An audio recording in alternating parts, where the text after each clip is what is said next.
और बात कर लेते हैं बुलेटिन में जोधपुर की। जोधपुर में दो समुदायों में हिंसा के बाद फिलहाल शांति है। जोधपुर में हालात काबू में है। जोधपुर में पुलिस का भारी जाब्ता तैनात है और अब तक आपको बता दें 141 लोगों की गिरफ्तारी हो चुकी है। हिंसा में आधा दर्जन घायलों का उपचार चल रहा है। जोधपुर में दूसरे दिन भी यहाँ पर कर्फ्यू जारी है। शहर के 10 थाना इलाकों में कर्फ्यू लगा हुआ है। आवश्यक सेवाओं के लिए कर्फ्यू में ढील दी गई है। बोर्ड की परीक्षा में शामिल होने के लिए छात्रों के लिए यहाँ पर ढील दी गई है कर्फ्यू में, जबकि 6 मई को रात 12 बजे तक कर्फ्यू जारी रहेगा। साथ ही इंटरनेट सेवा अनिश्चितकाल तक बंद रहेगी। तो 141 लोगों की अब तक गिरफ्तारी हो चुकी है। कर्फ्यू लगातार जारी है। हालांकि एग्जाम्स को देखते हुए स्टूडेंट्स के लिए कर्फ्यू में ढील दी गई है। 10 थाना इलाकों में कर्फ्यू लगा हुआ है और सबसे राहत की बात ये कि शांति अभी है जोधपुर में। हालांकि पुलिस का जाब्ता मौके पर तैनात है स्थिति को संभालने के लिए और लगातार पुलिस मॉनिटरिंग भी कर रही है इस घटनाक्रम के सामने आने के बाद। और जो लोग हिंसा के बाद घायल हुए थे इस हिंसा में, उनका उपचार जारी है। आवश्यक सेवाओं के लिए कर्फ्यू में छूट दी गई है और बोर्ड की परीक्षा में शामिल होने के लिए छात्रों को कर्फ्यू में ढील दी गई है।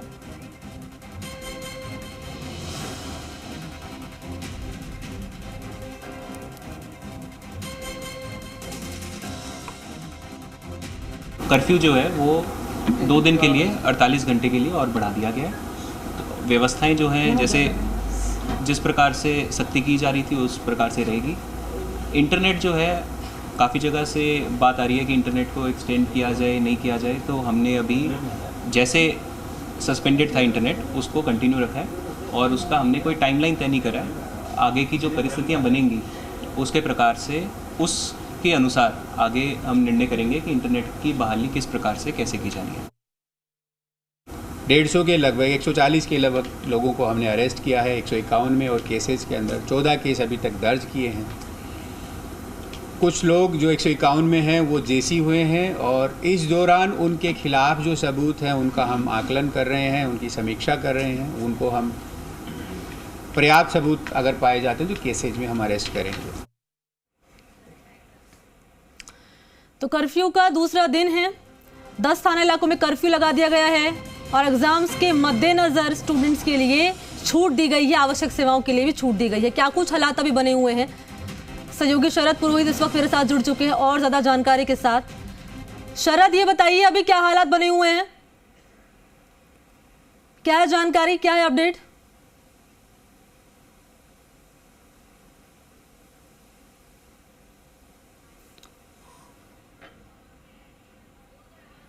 शरद, आपकी आवाज हम तक नहीं पहुंच पा रही है तकनीकी कारणों के चलते, तो आपके पास मैं लौटूंगी। लेकिन बड़ी अपडेट यही है कि कर्फ्यू जो है लगातार जारी है और 10 थाना इलाकों में कर्फ्यू लगा दिया गया है।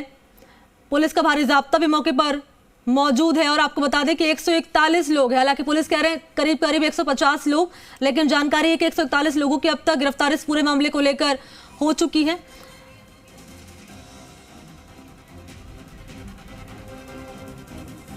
और स्टूडेंट्स के लिए जो है कर्फ्यू में ढील दी गई है छात्रों के लिए। और समय देख लिए, समय आपको बता दें, जबकि 6 मई रात 12 बजे तक ये कर्फ्यू जारी रहेगा।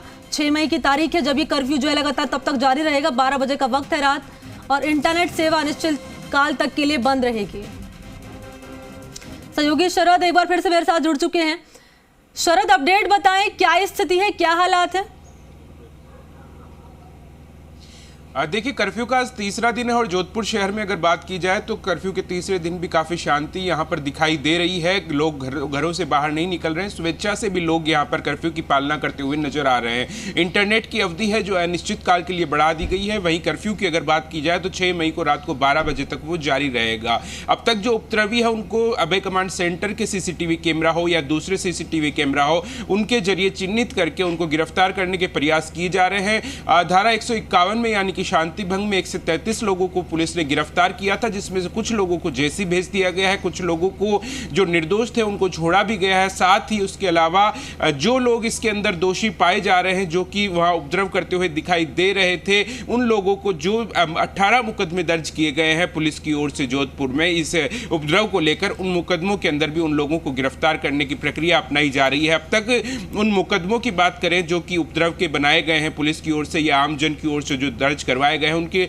अंदर 8 लोगों की फिलहाल पुलिस की ओर से गिरफ्तारी की जा चुकी है। जो एडीजी हैं लॉ एंड ऑर्डर राजस्थान के हवा सिंह घुमरिया, एडीजी संजय अग्रवाल, वो खुद यहाँ जोधपुर पहुंचे हुए हैं और मॉनिटरिंग करते हुए नजर आ रहे हैं। साथ ही जो डीआईजी स्तर के, आईजी स्तर के अधिकारी हैं वो पुलिस अलग अलग रेंज से जोधपुर पहुंचे हुए हैं, जो कि जोधपुर में मॉनिटरिंग करते हुए अलग अलग नाका पॉइंट पर जाते हुए लोग जो पुलिसकर्मी हैं उनको निर्देश देते हुए देखे जा सकते हैं। देख रहे हैं कि व्यवस्थाओं में किसी तरह की कमी ना रहे, लोग घरों से बाहर ना निकले, क्योंकि जब पहले भी लोग घरों से बाहर निकले थे उस दौरान देखा गया था कि जब भीड़ बढ़ी तब उपद्रव हुआ।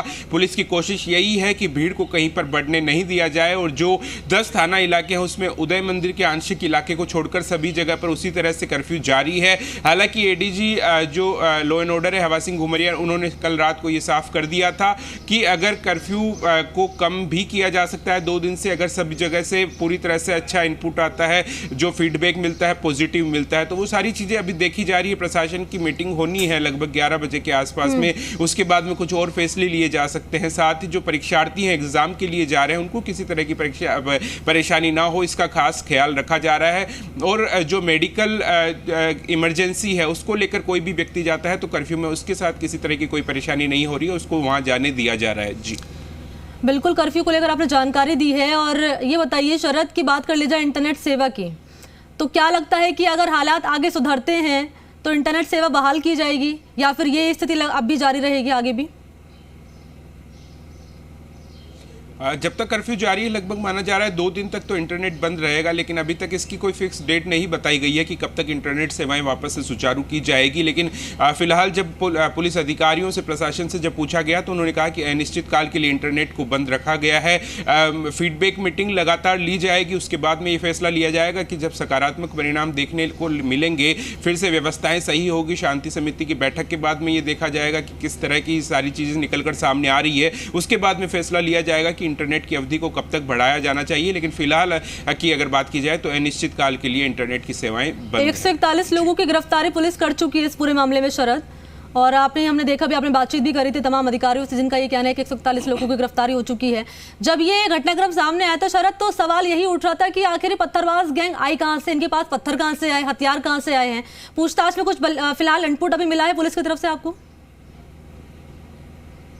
देखिए, पुलिस इसमें खास तौर पर बोलती हुई नजर नहीं आ रही है, लेकिन विपक्ष के जो लोग यहाँ पर पहुंच रहे हैं वो लोग अलग अलग तरह के आरोप लगाते हुए नजर आ रहे हैं। जिस तरह से कल भाजपा के प्रदेशाध्यक्ष सतीश पूनिया यहाँ पर पहुंचे थे, जी मीडिया से उन्होंने खास बातचीत की। उन्होंने कहा कि पीएफआई जैसे संगठन, जो कि पहले सिमी जैसे संगठन हुआ करते थे, उन्हीं का नया रूप है। ये लोग फंडिंग करते हैं इस तरह की चीज़ों के लिए। इस तरह के आरोप यहाँ पर ये लगा के गए थे। करौली घटना को भी यहाँ से ये जोड़ कर गए थे कि वहाँ पर भी कुछ ऐसा ही हुआ था और उसके बाद में जोधपुर में ये होना, तो ये पीएफआई जैसे संगठन इसके अंदर। बिल्कुल शरद, आप नजर बनाए रखिएगा इस खबर पर, तमाम जानकारी हम आपसे लेते रहेंगे। बहुत शुक्रिया आपका।